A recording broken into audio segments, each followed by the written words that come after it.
بسم اللہ الرحمن الرحیم۔ ارکان اسلام۔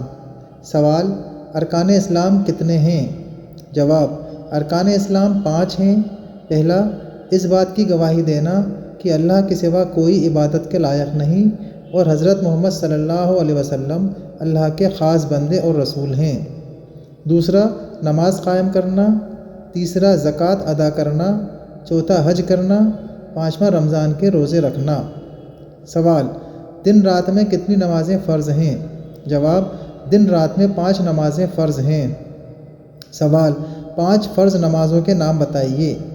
جواب: پہلا فجر، دوسری ظہر، تیسری عصر، چوتھی مغرب، پانچویں عشاء کی نماز۔ سوال: مسلمانوں پر کس مہینے کے روزے فرض ہیں؟ جواب: مسلمانوں پر ماہ رمضان المبارک کے روزے فرض ہیں۔ سوال: حج کس پر فرض ہے؟ جواب: